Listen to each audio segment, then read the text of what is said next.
Rapat Majlis Tertinggi telah berlangsung dalam suasana yang sangat baik dan menunjukkan semangat setia kawan yang tinggi. Kita bincang banyak perkara. Saya mengalu-alukan pelibatan Yang Berhormat Tan Sri Mahyudin sebagai Timbalan Presiden Parti, dan Tan Sri Mahyudin telah menyatakan kesetiaan beliau pada UMNO dan kesanggupan dia untuk terus berjuang bagi memastikan kekuatan UMNO dan kejayaan parti dalam pilihan raya yang akan datang. Jadi atas komitmen beliau itu saya ucapkan banyak terima kasih. Saya juga mengucap terima kasih pada Datuk Seri Shafie Amdal, Naib Presiden UMNO, yang telah melahirkan komitmen yang sama, dan beliau juga telah menyatakan kesanggupan untuk bekerja demi kepentingan parti. Selain daripada itu, kita bincang tentang perkembangan semasa, isu-isu tertentu yang perlu ditangani. Pentingnya soal solidariti dalam saf kepimpinan UMNO di peringkat tertinggi, termasuk peringkat Majlis Tertinggi, sebagai asas untuk kita menjamin kelangsungan UMNO sebagai parti yang berkuasa, dan juga kemampuan kita untuk menyelesaikan apa jua isu. Majlis Tinggi ambil maklum bahawa ada beberapa perkara yang perlu ditangani dengan berkesan, dengan memberi kepuasan kepada rakyat. Ini termasuk soal 1MDB, di mana saya telah memberi penjelasan sama-sama dengan Datuk Seri juga tentang kedudukan semasa, dan kita dalam edah 6 bulan yang saya telah mohon untuk kita meletakkan MDB dari segi mengurangkan hutangnya dan menyelesaikan beberapa perkara tentang proses rasionalisasi yang perlu kita laksanakan. Pada masa ini kita telah dapat tawaran-tawaran yang agak sangat menggalakkan, dan saya tidak boleh maklumkan pada masa ini, tapi dia dalam proses due diligence, dan bila sudah selesai nanti kita akan buat pengumuman resmi. Begitu juga dengan dana politik. Majlis Tinggi ambil maklum kedudukannya, tidak ada undang-undang yang diterima pakai pada masa ini berhubung dengan sumbangan politik, dan kedua, tidak ada keperluan untuk membuat disclosure dari segi undang-undang. Ketiga, Majlis Tinggi ambil maklum bahawa semua parti politik mengamalkan sumbangan dan kutipan dana, termasuk pembangkang. Malah bila versi 4 kutip duit untuk dana versi 4 dan dipohon diketahui daripada sumber mana, mereka enggan untuk mendedahkan daripada sumber mana. Maknanya bila sampai pada mereka sendiri, mereka tak tuntut ditunaikan, tapi bila sampai pada kita, UMNO, BN, macam-macam persoalan dibangkitkan. We cannot have double standard. Sebab itulah kita telah mengajukan supaya diadakan satu kaedah perundangan mengenai sumbangan dana politik. Saya sendiri telah mencadangkan perkara ini 4 tahun dahulu, tetapi tidak dipersetujui oleh parti pembangkang. Saya harap masa akan datang kita boleh mengubah satu peraturan yang yang diasaskan pada undang-undang, supaya kita akan dapat mengawal dana dan sumbangan politik ini.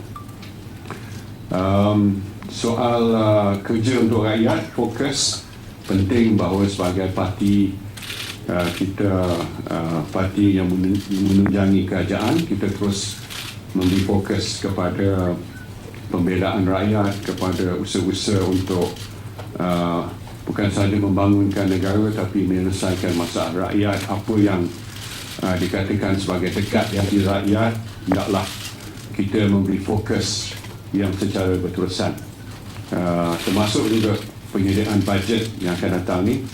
Saya harap kita akan dapat cadangan-cadangan yang baik daripada pelbagai pihak untuk dimuatkan dalam belanjawan negara.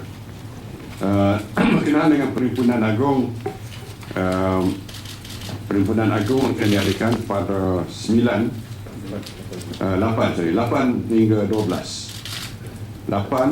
hingga 12 Disember yang akan datang.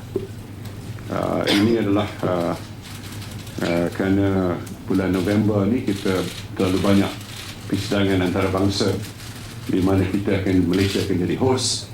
Jadi kita akan buat pada bulan Disember selepas persidangan Parlimen selesai nanti, insyaAllah. Sabit dengan Perhimpunan Rakyat ni, UMNO tidak terlibat dalam penajaan perhimpunan tersebut, tapi kita akui ada pemimpin-pemimpin UMNO yang mewakili NGO masing-masing yang merasakan bahawa mereka patut terlibat dalam perhimpunan rakyat. Pendirian UMNO ialah kita mesti patuh kepada undang-undang negara dan pihak berkuasa, termasuk pihak polis. Jadi apa-apa undang-undang dan apa-apa arahan pihak polis mesti dipatuhi oleh pihak yang menganjur perhimpunan ini, termasuk tempatnya dan apa juga peraturan yang bersabit dengan perhimpunan yang bakal diadakan ini. Satu. Yang kedua, dia tidak boleh dan tidak kita tidak akan benarkan untuk merosakkan keamanan dan ketenteraman negara, dan tentu sekali tidak boleh dijadikan sebagai satu platform yang berbau perkauman. Ini kita tolak sama sekali, sebab UMNO di atas prinsip bahawa kita adalah sebuah parti bersama-sama dengan rakan-rakan kita dalam Barisan Nasional, dan kita percaya kepada kepelbagaian kaum. Hubungan antara kaum ni sebagai salah satu daripada hubungan yang penting ataupun asas yang penting dalam menentukan kekuatan bagi negara kita ini. Jadi itu perkara yang saya nak tekankan. Okey. I know it's because we have existing laws and we have the police. As far as cabinet is concerned, whoever wants to have any kind of assembly, it must be predicated on the law, the rule of law, and whatever instructions given by the police. UMNO tak terlibat. Pemimpin itu macam apa nama bersih lah. Dia pemimpin sebelah sana pun terlibat. No, it's a free country for as long as they observe the law. And nobody is above the law, including UMNO members. You must understand that.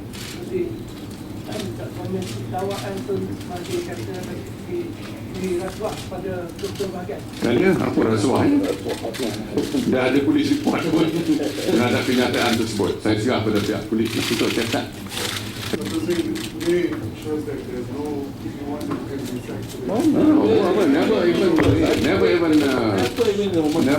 Never in the agenda at all. Nothing at all. Nothing. All speculation outside. Alhamdulillah hari ini apa yang pemerintah datang berkaitan dengan bidang regular ini akhirnya tak berlaku. Yang menimbulkan keresahan di kalangan atau parti politik. Selepas ini macam mana nak pastikan sembal-sembal tak cakap dan kemungkinan dan negosiasi tak berlaku. Biarlah bagi masa lah. Kita bagi masa, dan kalau kita dah buat komitmen dalam mesyuarat dan sebagainya, kita amalkan, kita perlihatkan dari segi tindakan kita dan apa-apa yang kita lakukan, termasuk ucapan-ucapan kita menjurus kepada solidariti, keutuhan parti dan masing-masing ada peranan nanti.